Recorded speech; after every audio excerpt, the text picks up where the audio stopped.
Stand by. All right, I'm just checking the settings here.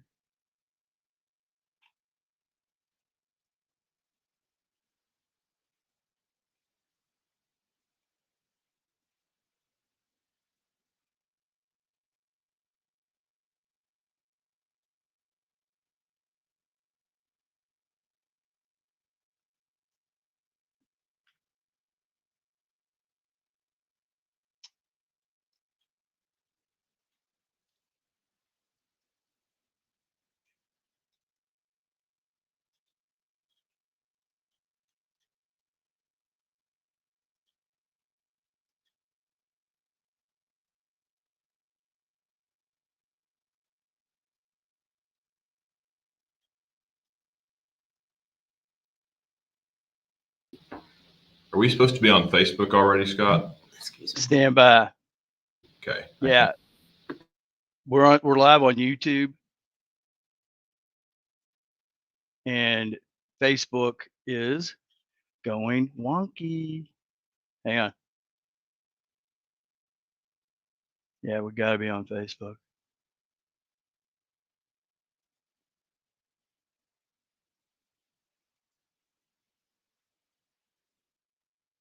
Okay, come on.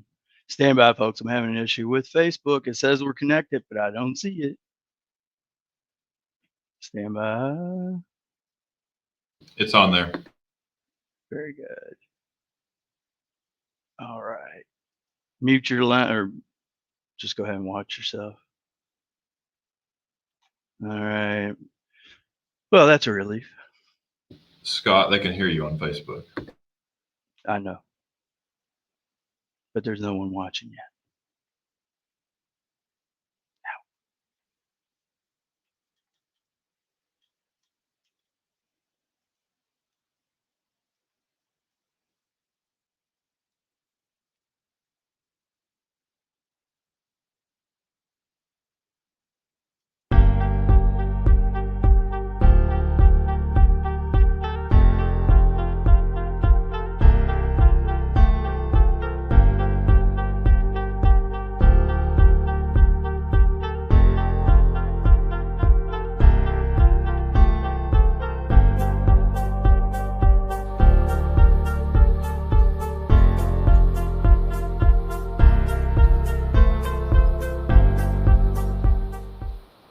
Monitoring the time.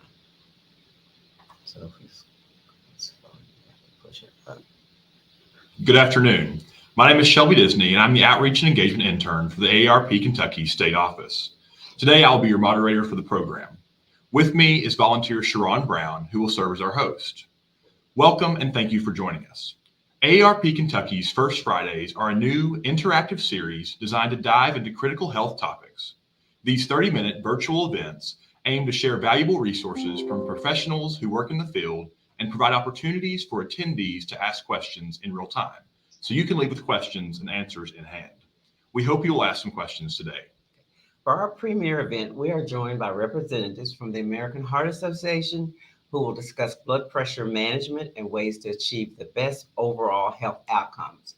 At AARP Kentucky, we are dedicated to providing you with the information and support you need to lead a healthy and fulfilling life. I would now like to introduce Dr. Kelly Wasby, a cardiologist with Baptist Health and an American Heart Association board member and volunteer. I'd also like to introduce Mr. Mike Turner. He is the Community Impact Manager with the American Heart Association to get us started today. Dr. Wasby, would you please introduce yourself? Sure. Thank you for having me. My name is Kelly Wasby, and I have a cardiology practice in Lexington, Kentucky, Paris, Kentucky, and Winchester through Baptist Health Medical Group. I've been in practice now for about 9, almost 10 years, and I'm excited to talk with you guys today. Thank you, Dr. Wasby. Mr. Turner, will you please also introduce yourself? Yeah, my name is Mike Turner. I'm the Community Impact Director with the American Heart Association. And in that role, I deliver the mission of the American Heart Association to the communities that we serve. And that mission is that everyone deserves to live their longest, healthiest life possible. So Thank we accomplished that. I just wanted to say we accomplished that through research and educational efforts and advocacy efforts. And we're very pleased to be a part of this educational effort today with AARP. Thank you, Dr. Waspy and Mr. Turner. We will now move into the Q&A portion of today's program. We know our members are concerned about ways to stay healthy, and many have questions about how to maintain a healthy blood pressure. Let's just start with this question. What is the blood pressure, and why should we worry about it? Well, I get asked this a lot. The blood pressure starts when the heart contracts and pushes the blood out into the main blood vessels. That first forceful contraction is the top number you see, the systolic part of the blood pressure. When the heart relaxes and the smooth muscles in the arteries relax, you get the diastolic blood pressure, or the bottom number you see. It begins in the heart, but it's controlled by a lot of different things. The arteries themselves and how hardened they may be, the kidneys who send out hormones, sleep or maybe lack thereof, stress, all kinds of things can control or factor into the blood pressure. So it's not just the heart that's making it happen or making the number that you see on the blood pressure screen. Thank you so much. You're welcome. Anything you want to add, Mr. Turner? No, Dr. Waspy's the expert, so she's going to be the one providing most of the answers to your questions. Okay, thank you so I was much. going to give a little bit of color, if you don't mind, about why it's important. It's the biggest modifiable risk factor that folks have for heart disease, and it can affect every organ. So the kidneys get affected by it, the brain, dementia, strokes, vision can be affected by it. Everything is touched and affected by the blood pressure. And the cumulative effects over years of time are substantial. So if we leave it unchecked, those effects of high blood pressure build and build and build on themselves. On the American Heart Association website, they have lots of great statistics, but one of them that got me was by 2025, 1/3 of the world's population will have high blood pressure. That's a lot of people. That's significant. Shirley? Thank you, Dr. Waspy. For those of us who may be joining us late, I just want to welcome you to AARP Kentucky's First Friday and let you know that if you have any questions about blood pressure or the heart, please drop those in the comments on Facebook and we'll read them later. Thank you. All right, we have another question. What are the symptoms of high blood pressure? Well, that's a tricky question because realistically, there's not a lot of symptoms. The silent killer, right? That's right, exactly. And that's why talking about it and learning about it and checking it and those sorts of things are so important. I will have patients who tell me that they can get fatigue or headaches or even chest pain with high blood pressure. But often at those stages, it's kind of too late, or it's very high. So we want to catch it in the silent stages, not when it's a crisis or when it's so bad that it's taken you to the emergency room. That's really important information. Another question is, what is a normal blood pressure and at what level should we be concerned? Okay, so this one's a tricky question. Lots of different levels here, so stick with me. Okay. So a normal blood pressure is less than 120/80. If folks have a normal blood pressure, then all you should be doing is continuing to live a healthy lifestyle, continuing regular exercise, and following up with your doctor at least annually to check your blood pressure. Assuming you're not already checking it at home, which I would encourage. Then there's a category called elevated blood pressure. So this is between 120 and 129 on the top number, between 80 and 89 on the bottom number. Those folks are kind of like the pre-high blood pressure. It is elevated. We want to keep an eye on them. So we ask them to recheck it in about 3 or 6 months. Don't wait a year. make sure you're keeping an eye if you're at that elevated stage. Okay. Then the real true high blood pressure, the people we need to treat, the stage 1 of high blood pressure is between 130 and 140 on the top number, between 80 and 90 on the bottom number. Those people, depending on their heart disease risk factors, will most likely be started on medication. And then they need to be following it to make sure the medication's having the intended effect. Stage 2 high blood pressure is over 140 on the top and over 90 on the bottom. And those folks need medications, lifestyle changes, diet modification, often more than one blood pressure medication in actuality to get it controlled. And then there's the crisis level blood pressure, which is over 180 on the top and over 120 on the bottom. Now, this is important for patients to know. I get this asked all the time. If your blood pressure is over 180 on the top number, you need to be concerned. A lot of times, if you call your doctor's office, they're going to instruct you to go to the emergency room with that level of blood pressure, because at that level, you can have acute strokes or acute heart attacks. So really, somebody needs to give you medicine and try to bring that down, especially if you're having any symptoms over that level, such as you're over 180 and having chest pain, or over 180 and having headaches. So if your blood pressure is that high, over that 180 on the top number, I would encourage you to relax, wait a few minutes, maybe about 2 or 3 minutes, check it again, make sure it wasn't a fluke. But try not to stress out too much. I know that's easier said than done, because sometimes the anxiety will drive the blood pressure up. But try to relax a little bit. Repeat it in 2 minutes. If it's staying high, then you really need to contact a healthcare professional. Thank you so much. We need that information. You hit on this a little bit. What are non-medication ways to improve blood pressure? That is a good question. So I got a lot written down here, but the number one thing that I would say that I've seen clinically that works for patients, the number one thing is weight loss. Almost always. And it's been proven in studies too that it has the most profound effect on the actual blood pressure numbers. So with some of these things that I'm about to talk about, you can expect maybe 1 or 2 points difference on your average blood pressure.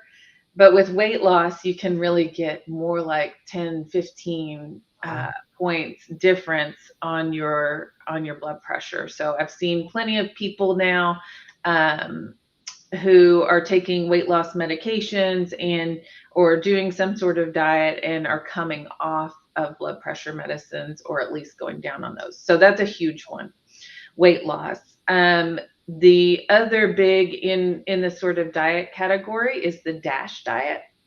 And that diet involves really restricting sodium.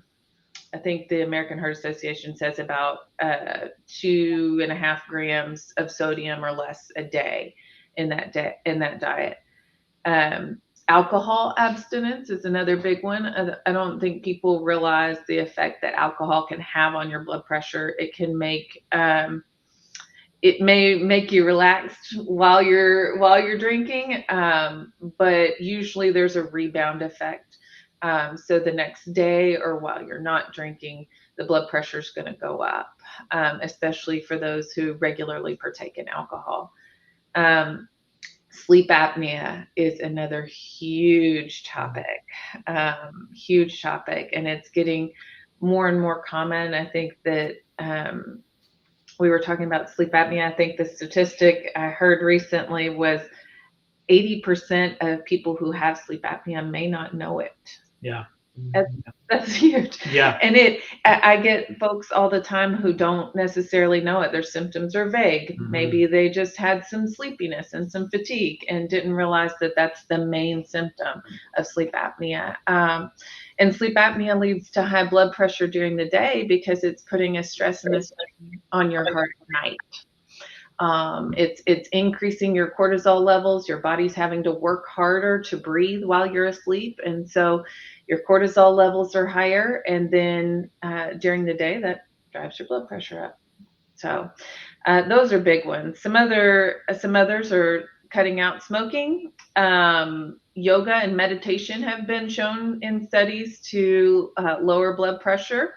Some supplements to lower blood pressure, more natural substances or non-pharmacologic, non-prescribed things are CoQ10, fish oil, garlic, beetroot, things like that. Those things are generally have been shown to lower blood pressure, but I would always advise you to check with your doctor, because a lot of those natural substances have interactions with medications, and so you want to be careful that you're not getting an interaction there. You've given us a lot to think about and a lot to apply to our lives. I'm going to ask you one other question. What Sure. should we do if our blood pressure fluctuates a lot, all over the place, up and down? I get this one a lot too. And it's so tricky because patients' blood pressures fluctuate naturally. It's a natural part of our body and our system that your blood pressure will fluctuate throughout the day. So it's not going to stay at just one number. And there's also not a big consensus on what an acceptable fluctuation is. Is it okay to go up by 20 points? Is it okay to go up by 50 points? Who knows? We don't quite agree on that in cardiology. But if it fluctuates a lot, my first recommendation would be keep a blood pressure log. Start taking it at home.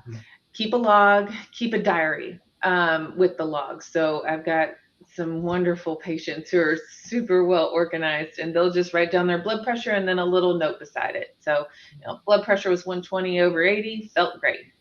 Blood pressure was 150/70, I had a headache. And they try to find a pattern to it. Sometimes you can't always find the pattern though. A lot of the fluctuations though are externally driven. So for instance, in what I just said about the patient with the blood pressure of 150, the headache may not have been a symptom of the blood pressure. The headache may actually have been what caused the blood pressure to go up. The pain caused the blood pressure to go up. So a lot of times that's a chicken and an egg kind of question, which came first, but usually we tend to think that the blood pressure goes up as a response to external factors. So headaches, pain anywhere, anxiety can drive it up, lack of sleep can drive it up, different foods, the time of day can drive it up. All these things can play into how it's fluctuating, when it's fluctuating, which leads to the question of, well, what do I do about it? The answer there is we want to treat the resting average blood pressure. So American Heart Association has a great schematic on their website on heart.org about checking your blood pressure and how to do it properly. But you should be seated, rest, relaxed for at least 5 minutes. We don't do it right in the doctor's office. Don't tell anybody, okay? But we often don't do it right. But you should be seated for at least 5 minutes. And then try to get the resting, calm, relaxed blood pressure. That's what your body is exposed to the most, and that's what we want to treat. If that number is consistently high, then we got to do something.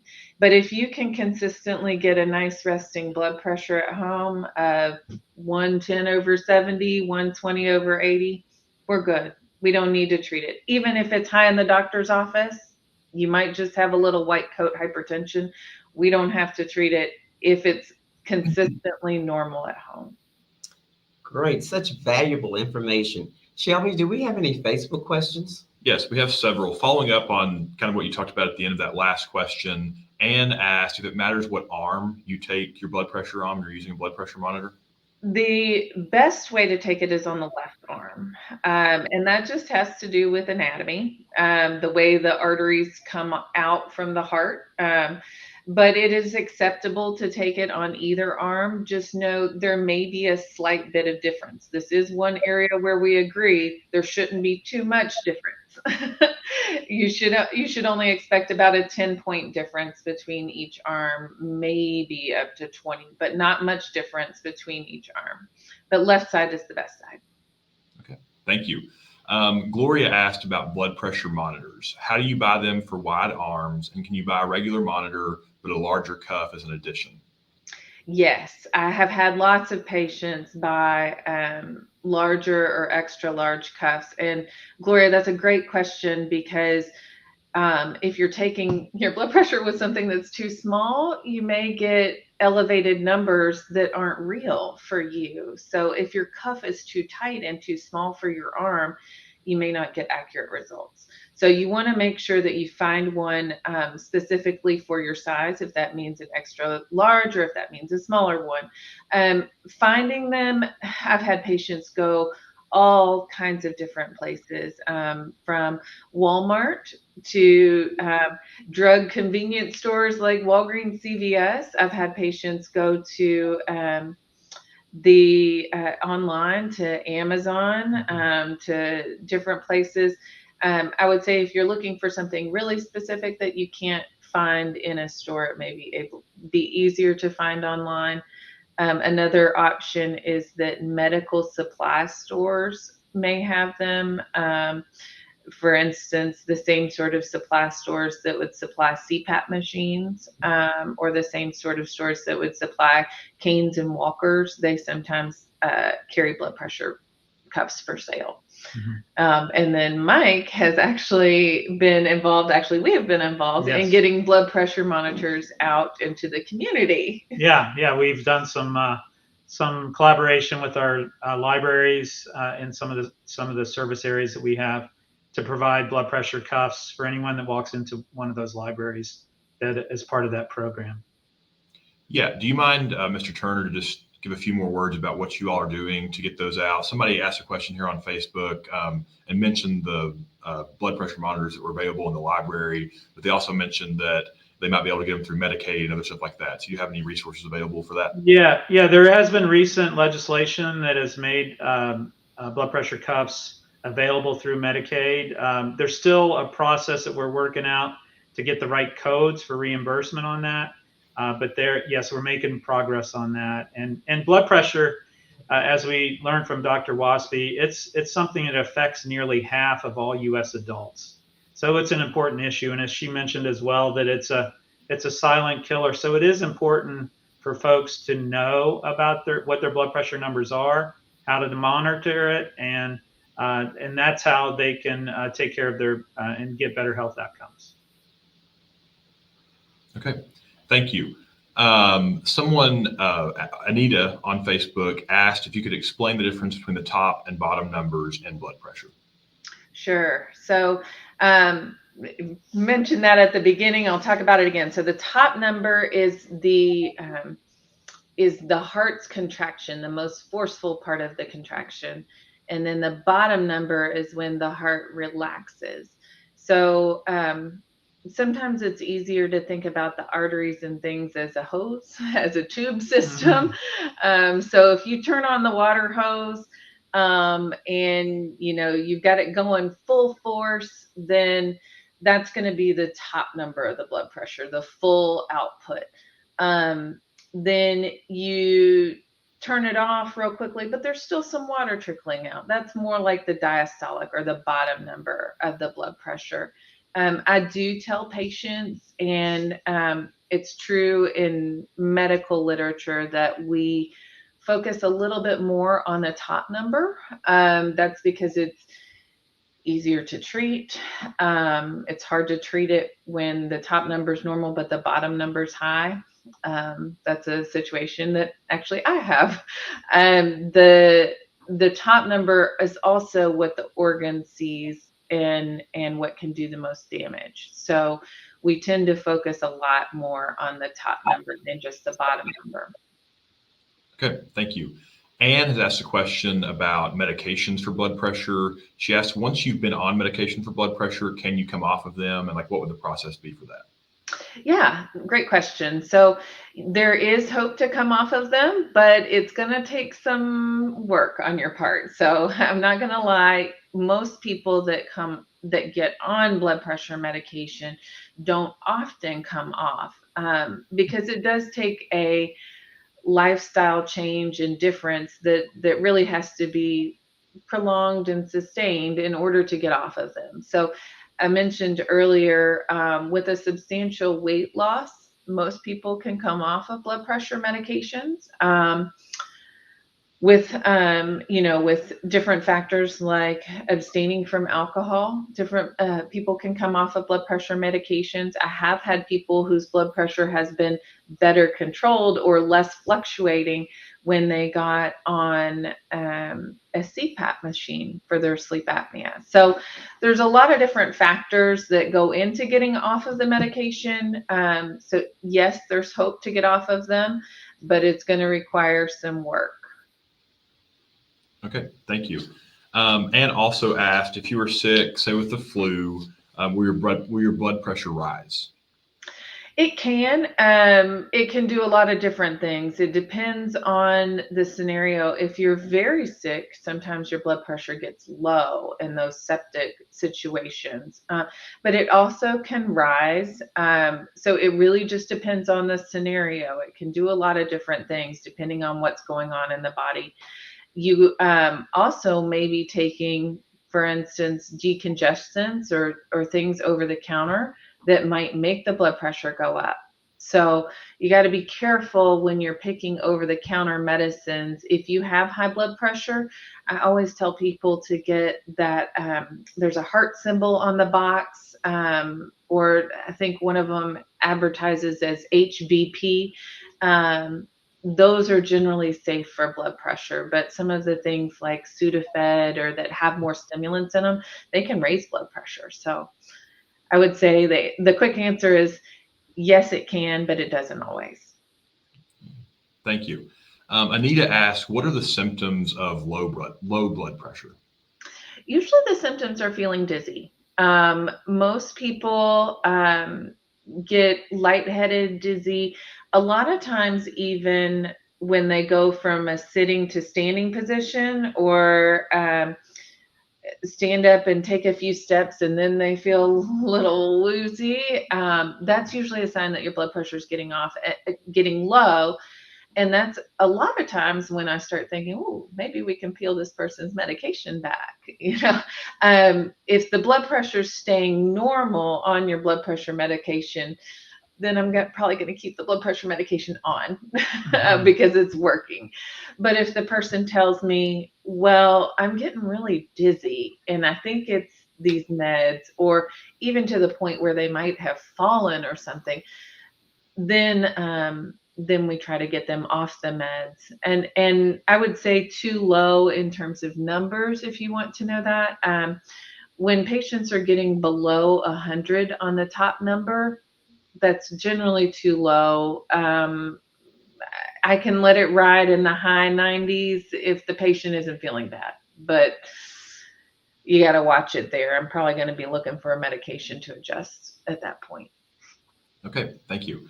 Amy asked, can you take your blood pressure sitting down with your feet elevated? You can. It may be a little bit less accurate. Generally, we want the feet kind of flat on the floor. And this is tricky because we take it in the hospital and in the office in all sorts of situations, and patients lying in a bed. If you raise the feet above heart level, in general, you're getting more blood flow return back, which will elevate the blood pressure a little bit. So just know that if you're doing it in that position, you might not get as accurate numbers as if you put your feet down and had it, nice and on the floor. Okay, great information. Another question about taking blood pressure. Anne said that when she takes her blood pressure, it gets really tight around her arm and that there's tingling in her fingers. Is that normal? Yes, actually it is. So the part of what we're doing when we're checking the blood pressure is actually cutting off the circulation for a few seconds. And also there's a lot of nerves that run through here that may be getting compressed. So it's very normal, very natural to have some tingling and tightness in your fingers. It's not super comfortable sometimes, but it should only last for a few seconds until you bring the pressure down. So in fact, when we're inflating the cuff in an office, we want to go up high enough that we completely obstruct the blood flow. And then we slowly bring it down until we hear with our stethoscope that the blood flow has come back. So that's actually how you take a blood pressure. Okay, awesome. Thank you all so much. On behalf of AARP Kentucky, I would like to thank Dr. Waspy and Mr. Turner from the American Heart Association for joining us today and sharing valuable insights into blood pressure management and the best ways to achieve better health outcomes. Mr. Turner, do you have any final thoughts to share with us? Well, I just want to thank AARP for including the American Heart Association as inaugural First Friday event. And I want to thank Dr. Waspy, who is our HA board member and volunteer, for taking her time to share her knowledge and expertise. And it is an important topic, lots of great questions today. And it's difficult to cover this in a 30-minute time frame. So I would like to point out to your members our website, heart.org, where there's a lot of great information on this topic and others. Because one of the things that she mentioned was the proper way to take your blood pressure. There's a great image in there, and it's important to, even if your medical professional is not taking it correctly, to be your own advocate and ask them to follow those procedures. So thank you for having us. Thank you, Mr. Turner. Dr. Waspy, do you have any final thoughts to share? I'd just like to echo what Mr. Turner said, and thank you so much for the opportunity to be here to educate patients. It's something I love to do in the office, and I think just as a general statement to the patients, just checking your blood pressure and just knowing your numbers is half the battle. Just knowing where you stand. So I'm glad that we're bringing awareness and education to this. Okay. Thank you. One last time, a great big thank you to Dr. Waspy and Mr. Turner for joining us today for our First Friday event. Those joining us online, thank you so much for joining us. You all asked great questions, and we hope you learned something new. We hope you'll join us on October 4th to learn about hospice care, and thanks for joining us. Goodbye. Thank you. Thanks.